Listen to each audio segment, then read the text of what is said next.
छी छौरी ओकर बराबराई गे जहिया सोझाय तो माराई गे ऐसे मत बोल। करे छी छौरी ओकर बराबराई गे जहिया सोझाय तो माराई गे कैर देहबो गे बंद सब धंधा के कैर देहबो गे बंद सब धंधा के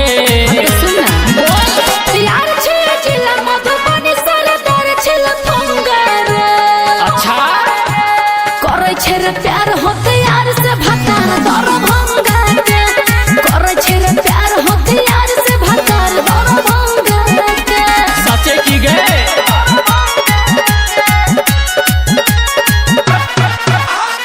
करे छे रे प्यार होते यार से भतार दर भंगा हे गे देखबै छी आँख लगे ओकर तू नाम गे ककरो से बेसी छियै हम बदनाम गे ढेर मत बोल। किया सुन ना बोल ना से वो और पूरा थाना को पाई छ तोरा जक छोड़ा ओकर तरवा चटाई छ गोली मारबो बाजार बीच दंगा में गोली मारबो बाजार बीच दंगा में यार छे जिला मधुबनी सरदार छिल फंगर ओहो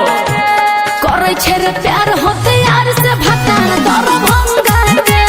करे छे रे प्यार होते यार से भतार दर भंगा के देख लेबो करे छे रे प्यार होते यार से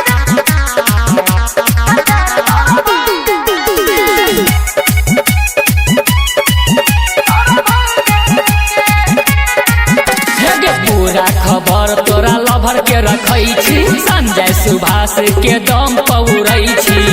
बड़ बाजे छी छोड़ा बजबे करबो एके गो कहानी पखल छै खेल रे एहे तै चल फेर कैल खिना देल रे लैला कोई है नहीं हमारा से पंगा गे लैला कोई है नहीं हमारा से पंगा गे यार छे जिला मधुबनी सरदार छिल फंगर बोल ना गे